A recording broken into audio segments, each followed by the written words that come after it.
Megan Davis and I, David Marshall, tied the knot soon after graduating from college following a 3-year relationship. Although we completed our studies the same year, I was 3 years a senior as I had devoted 2 years to the Peace Corps before embarking on my college journey. Both families approved of our union, yet my mother-in-law, Karen, was perhaps the most delighted. She was particularly overjoyed as she lived vicariously through our engagement, the wedding preparations, and the ceremony itself, experiences she had missed out on. Karen had faced challenges as a young mother after becoming pregnant during her teens and being essentially abandoned by her strictly religious parents. A few years later, at 21, she married an older man for financial stability to provide for Megan. Karen never had the chance to enjoy a romantic courtship, a full-fledged engagement, or even a grand wedding, as her husband, Tom Davis, previously married, preferred something modest. Tom was reliable and looked after Karen and Megan well, but he lacked excitement and was as unromantic as can be. I always had a liking for Karen since she was only 11 years older than I. She seemed less like a conventional mother-in-law and more like a youthful aunt. She is as attractive as Megan, albeit slightly shorter by 3 inches with green eyes instead of blue and not as alluring. Despite her shyness and conservative attire, likely due to her earlier life hardships, Karen's face frequently bore a radiant smile, and she was exceptionally kind. 4 years into my marriage with Megan, Tom succumbed to a heart attack. Although not entirely unforeseen, due to his lifestyle, Karen was deeply affected. I managed all of Tom's estate affairs, provided her with emotional support, and involved her extensively in our activities and her charitable engagements. Yet, she consistently declined to discuss or explore the idea of dating, despite there being several potential suitors, some considerably younger, interested in her. Shortly after celebrating 6 years of marriage to Megan, I found myself in the familiar predicament of a husband blindsided by his wife's deceit. Although naive, I was not hesitant. After discovering Megan's unfaithfulness, I vacated our apartment, moved into an extended stay motel, and promptly organized our financial matters. I believe Megan truly loved me, but she veered off path and didn't view her fleeting affair with someone she claimed to have no emotional attachment to as significant. She thought I was overreacting, aware that Megan had confided in Karen, and although I never addressed her as Mama, always as Karen, I knew she was supporting Megan.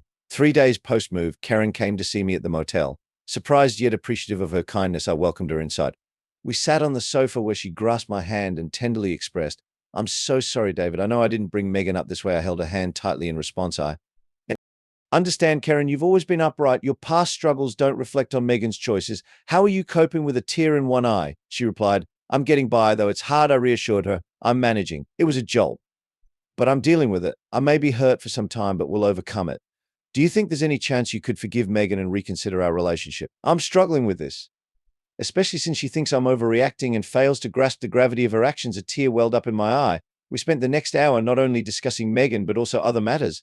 As she prepared to leave and embraced me longer than usual for a still mother-in-law, she gazed into my eyes and earnestly asked, "I hope your divorce from Megan doesn't mean you're divorcing me too."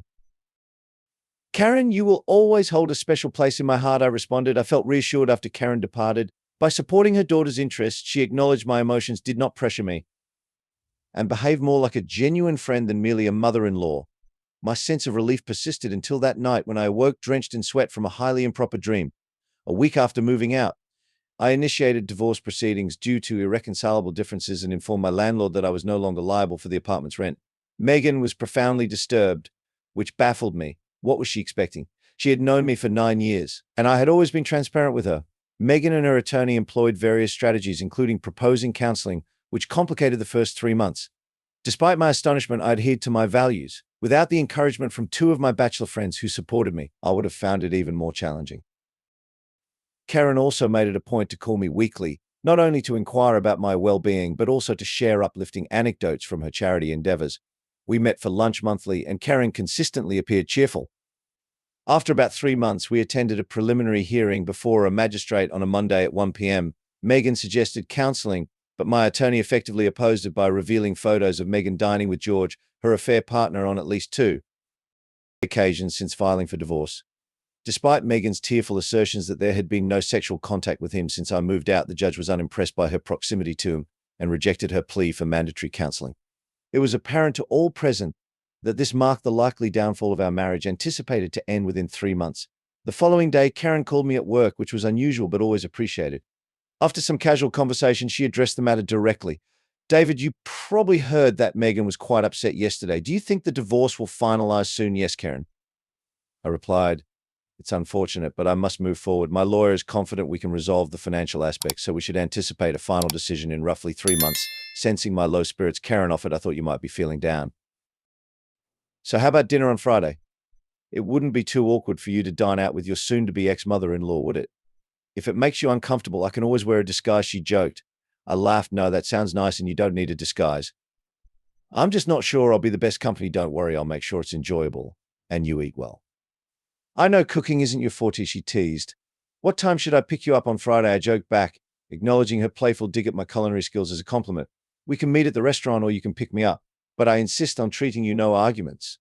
I'll pick you up around 7 p.m. All right. I agree. On Tuesday night, I experienced another unsettling dream.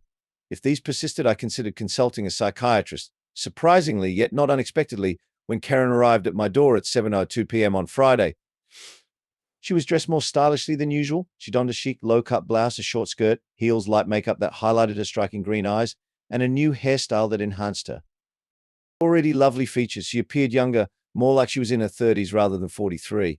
Karen seemed apprehensive as she noticed my reaction. Wow, you look incredible, I managed to say, regaining my composure. Thank you, she replied, visibly relieved. The restaurant is quite fancy and I didn't want to feel out of place. Is this outfit new? Yes, I bought this and a few other pieces this week. I thought it was time for a wardrobe refresh. Karen had chosen a restaurant that, as it turned out, featured a dance floor.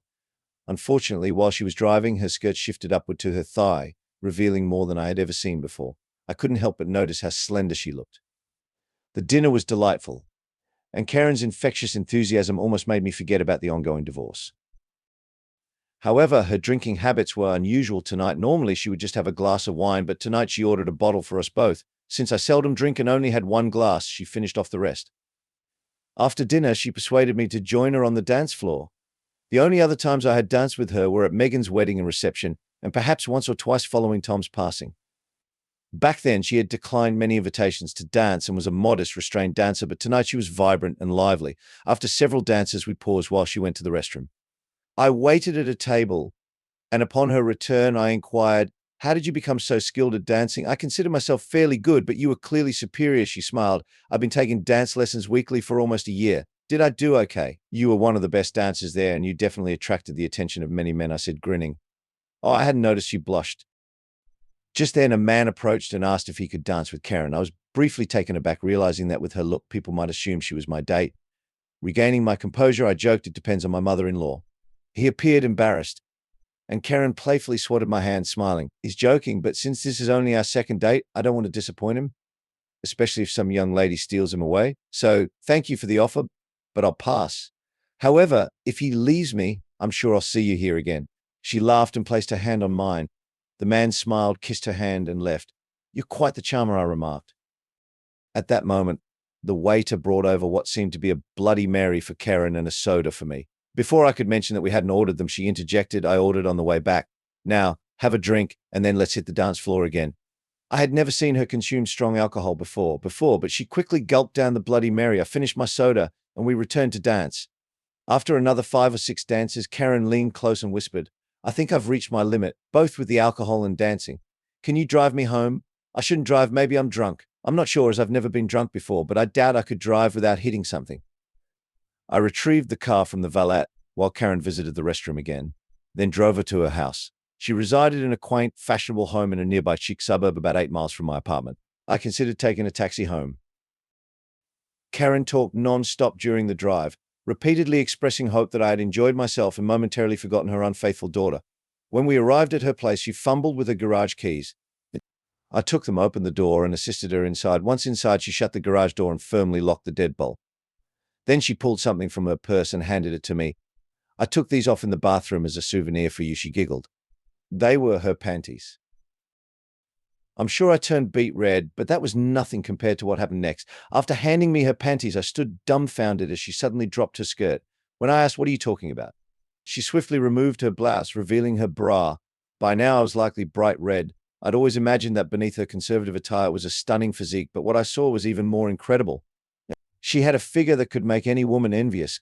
Karen approached me, planting brief kisses on my shoulders, neck, and cheeks, mumbling something I couldn't quite make out. "I've been sexually frustrated for decades, and I need you to do something about it," she whispered. As Karen's hands discovered the tension in my pants, I lost my composure and carried her into the bedroom. My initial thought was that I would definitely regret this in the morning, both physically and emotionally drained. There was no way I could leave. especially with her pleading, "Please stay the night, David. I've never woken up next to someone I love before." Love? What the hell, I thought, setting that comment aside for later as she rested her head on my shoulder. I fell into a deep sleep almost instantly. I recall having several erotic dreams that night. I usually don't remember my dreams, but this time I recalled them vividly. The next morning I felt stirrings below the belt and realized it wasn't just a dream. "Thank you for the best night and morning of my life," Karen said, her mesmerizing green eyes fixating on mine like a laser. We had a pleasant chat, though it was more enjoyable because I hadn't yet fully processed the implications of our encounter. I knew, however, that it would eventually weigh heavily on me. She smiled and suggested, "Let's take a shower together," followed by a quick kiss. "Sounds tempting," I replied, but just as I was about to get out of bed, she grabbed me, tears in her eyes, and said, "I'm sorry I told you I love you." Since it was our first time together, I got the sense that this was her first time sharing a shower with a man, and she was thrilled. Karen, wearing only a short robe, was preparing breakfast, singing to herself with a bright smile. We had a lovely breakfast, and she looked so charming and happy. Aside from my wedding with Megan, it was the happiest I'd ever felt. After breakfast, I insisted she get dressed while I washed the dishes. She changed into denim shorts, a nice blouse, and casual flats, and I was again struck by how youthful she looked and how wide her hips were. She drove me to my apartment, and once we arrived, she asked, "Maybe you could show me your apartment?" "I've never seen it, of course," I said. She seemed a bit anxious, but it was hard to tell. When we reached the bedroom, which didn't take long since my apartment wasn't very big, she sighed heavily and placed her hands on my chest. "David, would you please have sex with me in your bed?" she asked softly, her hands moving down my chest. The mix of her vulnerability, her sweetness, and the amazing sex we just had transformed me into a man driven by desire. Luckily, I managed to undress her without tearing her clothes, though my shirt buttons and boxers didn't fare as well. Karen moaned, gasped, and muttered as I stumbled back to bed, holding her close. We lay there side by side, smiles on our faces. "Did you enjoy it?"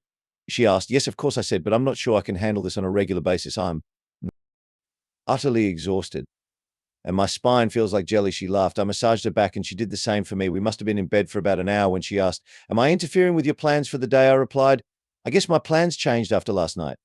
"How about we go to the cinema tonight?" Her smile was as bright as a Christmas tree. "Actually, why don't you come over for dinner and we can watch a movie on my big screen TV?" she suggested. "Sounds appealing," I chuckled. "When should I come?" "How about 5:30? You can help me chop vegetables. I cook a terrible roast." After Karen left, I took a moment to reflect. What the hell am I doing? I asked myself. This is your damn mother-in-law. Think of the fallout if Megan ever finds out. Besides, she might be falling for you. Do you really want to hurt her, even though she's the best woman you've ever met? Reflecting on what Karen had shared earlier caused me to bury my face in my hands and mutter, "Oh no," and you're dreaming about her. My thoughts were a jumbled mess for the next half hour. Eventually, I decided to just go with the flow for the weekend and sort things out later. The internal debate in my head gradually settled down. Taking things as they came led to an unexpectedly fantastic weekend. We had a great time cooking dinner together on Saturday night. We watched half of a movie before moving to the couch in her office for some intimate moments, and we even made love in her bed that night. On Sunday morning, we hit the health club she often visited for a workout session. Later, we went hiking in the nearby wilderness. Before leaving, we made love in the woods and in the back seat of my car, not worrying about how sweaty we were. We had enough energy for another round of love making in her bed on Sunday evening. By Monday morning, I felt more at peace than I ever had before. However, this calm was shattered shortly after breakfast when Karen asked if we could talk before I headed to work. "David, could you please listen to what I have to say before you respond or ask questions?" she said timidly. "This is really hard for me, and I want to get through it without interruptions, okay?" I replied, smiling and squeezing her hands. After a long sigh, she launched into a monologue that lasted 15 minutes, barely pausing to breathe. Despite her tension, she spoke clearly and without stumbling. Her opening words were, "I loved you from the very first meeting. You are the only man I have ever truly loved." She then explained that a long-term relationship between us was impractical due to her being 11 years older, the damage it would cause her relationship with Megan, her inability to give me the children I wanted, and her awareness that I might never love her the way she loved me. Despite this, she concluded, "I will accept whatever you can give me. I will always be here for you." I was stunned into silence as she spoke. When she finished, she said, "Go to work. I'm sorry for taking up so much of your time." I kissed her deeply, then looked into her captivating eyes and said, "I have a lot to think about. Please don't be upset if we don't see each other for a couple of weeks." Although I usually make decisions quickly, this weekend has completely scrambled my thoughts and I need some time to sort things out. She smiled, gave me a quick kiss on the lips, then playfully ushered me out the door. I wasn't exaggerating when I said my mind was in turmoil. Over the next 2 weeks, whenever I wasn't completely absorbed in work or other activities, my thoughts kept drifting back to Karen, Megan, sex, and anxiety. It didn't help that nearly every night I dreamed of Karen, making love to her, traveling with her to exotic places, cuddling with her, and in one unsettling dream, having a dozen children together. I called Karen every day just to chat for a few minutes. She never pressured me or got serious during our conversations, except for a casual mention that her daughter Megan had asked if she was seeing anyone because you look the happiest I've ever seen you, Mum. Karen had simply remained silent. 2 weeks later, I invited Karen over for dinner on Saturday night, and she eagerly accepted. Although I didn't have a specific plan, I was trying to gauge our compatibility outside of the bedroom. I ended up staying the night at a place and making love twice. I knew I was falling in love with her, but because of the 11-year age gap and the fact that she was still my mother-in-law, I couldn't muster my usual decisiveness. Our relationship did survive the final divorce. After that, Karen took Megan on a week-long cruise. When Karen came back, she said the cruise had helped Megan significantly. Her anger towards me for ending things had faded almost completely, and Megan seemed to understand that the fault lay with her own actions. "Did she ask about your love interest?" I inquired after a long pause. Karen replied, "Yes, so what did you say?" I prompted. Another lengthy pause followed before Karen disclosed that she had told Megan she was happy but wasn't sure if it would be a long-term relationship and had no plans to introduce me to her anytime soon. My indecisiveness might have dragged on for months, even years, if a catastrophic event hadn't occurred. I had come to the realization that I loved Karen, and we were together at least 3 evenings a week and talked on the phone every day, despite my over 5-year marriage to Megan. If I was honest with myself, my relationship with Karen was far superior. Yes, Karen had been sexually inexperienced the first night we were together, but now she was not only experienced but also expressive, loving, adventurous, and energetic. The catastrophic event hit me when Karen called me at the office early Friday afternoon. We had plans that evening for a play and, of course, more intimate time that night. She was in tears, begging me to come to her house as soon as possible. I managed to get there a little after 3 p.m. When Karen opened the door, it was clear she had been crying, and she immediately threw herself into my arms. I let her cry on my shoulder for a few minutes before carrying her to the living room couch. "Okay, tell me what's going on," I said, holding her hands. "I swear I didn't plan this," she sobbed. "I didn't know this was possible. Please don't hate me. You can just leave if you want." I had no idea what she was talking about. I eventually calmed her down, squeezed her hands, looked her straight in the eyes, and said, "Stop, tell me what's on your mind. I have no clue what you're referring to."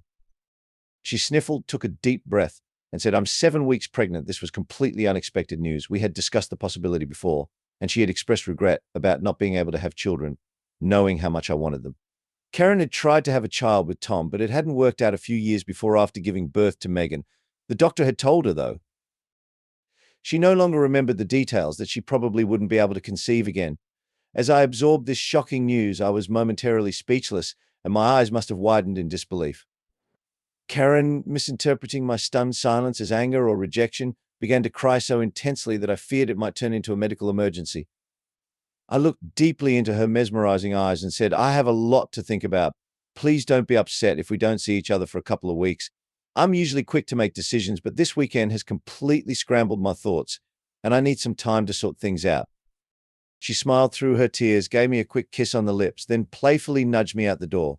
My nights were plagued by dreams of Karen, making love to her, traveling with her to exotic locations, cuddling up to her, and in one unsettling dream, having a dozen children together.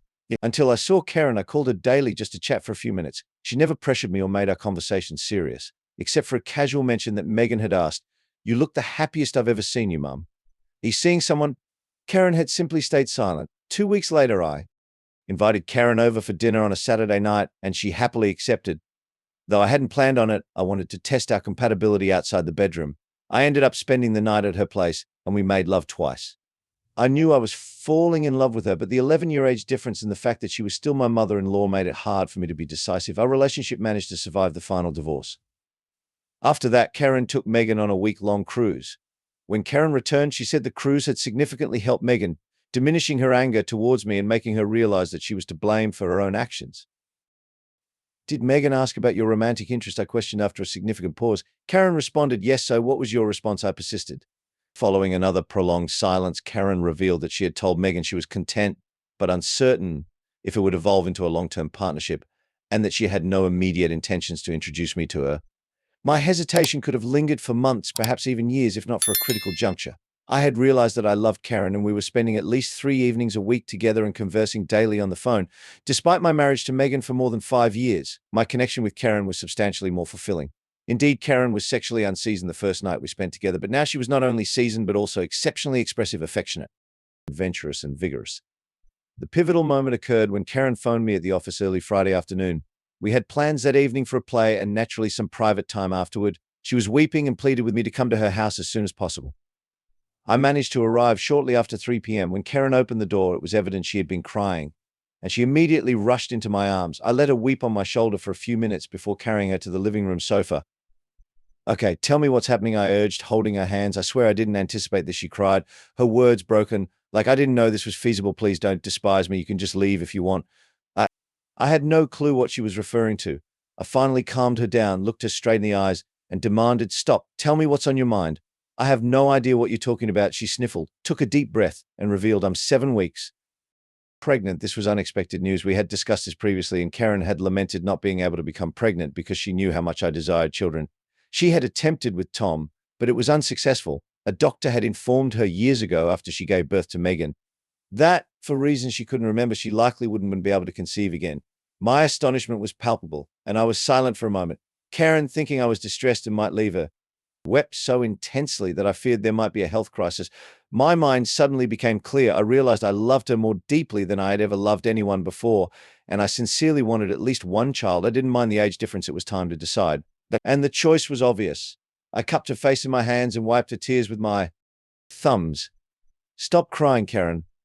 I need to ask you something." After repeating this several times, she finally ceased crying. I asked, "Will you make me the happiest person in the world and marry me?" It took her a moment to process my words, but after asking twice more, she finally understood. She smiled and exclaimed, yes. Her tears dried and we hugged tightly. I expressed how much I loved her, and she told me she had been the happiest woman for the last 6 months and was even happier now. Suddenly we heard the front door open. "Mum, are you here?" Megan's voice echoed through the house. We froze like startled rabbits as we turned to see Megan entering the living room. Her expression shifted from confusion to shock when she saw us. Megan spoke first. "What are you doing here, David?" I couldn't respond immediately. Karen then blurted out words I'm sure she hadn't intended for that moment. "I'm 7 weeks pregnant with David's baby and we're getting married." A faint smile appeared on Megan's face at first, seemingly thinking it was a joke, but when she noticed the seriousness in my expression and our intimate embrace, her smile faded and her eyes glazed over. I hurried to her and supported her just before she fell. I moved her to the couch that Karen had recently left. Karen sprang into action. She swiftly got some smelling salts and a cold compress. Before using them, she turned to me and suggested, "I think it would be best if you left before she wakes up." With a hopeful grin, she added, "Can we go ring shopping tomorrow?" Of course, I responded, kissing her passionately. "I'll give my tickets for tonight's show to a friend. Just call me and let me know what time I should pick you up tomorrow." We shared another kiss before I departed. I handed my tickets to a friend and his wife, who were delighted to receive them, and I even offered to look after their children as a favor. However, we didn't go ring shopping on Saturday.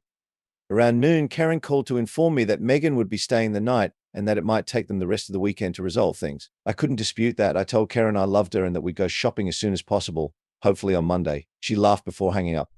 "Hopefully it'll be Monday." I didn't know everything Karen and Megan discussed, but I was aware that Karen loved Megan as deeply as a mother loves her adult child. Despite Megan's previous errors with George, Karen and Megan had been a team for years before I entered their lives. Karen assured me she had been completely honest with Megan about her feelings for me, and that there had never been any romantic or sexual involvement between us until she was certain my marriage to Megan had truly ended. Karen understood the discomfort this situation caused Megan, but she needed Megan in her life as much as ever. Megan, despite her sadness, was truly happy for her mother, who she knew had never felt true love before. Megan was also excited about the possibility of having a younger sibling. Although Megan and I had no intentions of maintaining a close relationship, I made it clear that I harbored no resentment towards her. I promised to always treat her with respect and assured her that my intention was never to harm her. I simply couldn't resist falling in love with Karen. One challenge we faced, if it could be called that, was Karen's heightened libido due to her pregnancy. She humorously stated she needed to compensate for 2 decades without genuine intimacy, and who was I to disagree? We continued a robust, intimate life until Karen was 8 months and 1 week pregnant, at which point we had to stop until 2 months after our beautiful daughter Emma was born. Karen and I married in a simple ceremony 2 months before Emma's birth. We treated Megan with the utmost respect. She was a bridesmaid at our wedding. Although I had completely forgiven Megan, my approach to George, her former lover, was different. According to Karen, Megan hadn't been with George since our divorce proceedings started. I tracked George electronically and with the assistance of a private detective. I followed him for a few days, and when I discovered he was getting married, I sent his fiancée a complete file detailing his affair with Megan and how it had ended our marriage. I was pleased to see that George's fiancée left him within a week of receiving my letter and he soon moved to another city. After Emma was born, Karen and I decided we wanted another child. We didn't consider another pregnancy for Karen, so we chose to undergo egg retrieval. With Tom's financial support, we fertilized one of Karen's eggs with my sperm and employed a surrogate. When Emma was 15 months old, the surrogate delivered our second child, a boy named Ethan. Both children are now 5 and 6 years old, and my love for Karen intensifies daily. I never envisioned a relationship could be so rewarding, or that we could maintain such a fervent and intense romantic connection. Additionally, Megan married a man that Karen and I both appreciate, and she's expecting a baby girl next month. I've contemplated the kind of relationship her daughter will have with our children, but I've stopped trying to predict it. All I know is that Karen will cherish her granddaughter as much as she adores our children. Karen appears to have a limitless ability to love,